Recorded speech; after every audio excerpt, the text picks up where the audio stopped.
గత కాలంలో విజయాలను చవిచూచిన నీవు ఎందుకని ఇప్పుడు అపజయము తలంపులతో నింపబడ్డావు? ఆగిపోతున్నావు, సాగలేకపోతున్నావు, ముందుకు వెళ్ళలేకపోతున్నావు, వెనక్కి మళ్ళుతున్నావు.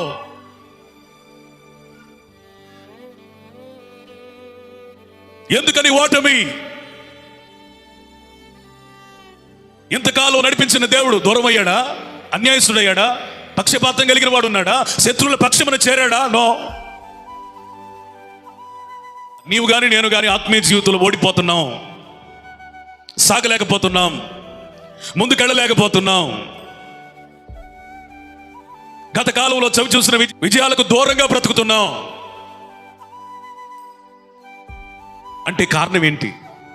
తప్పిదం దేవునిలో లేనే లేదు. స్తోత్రం.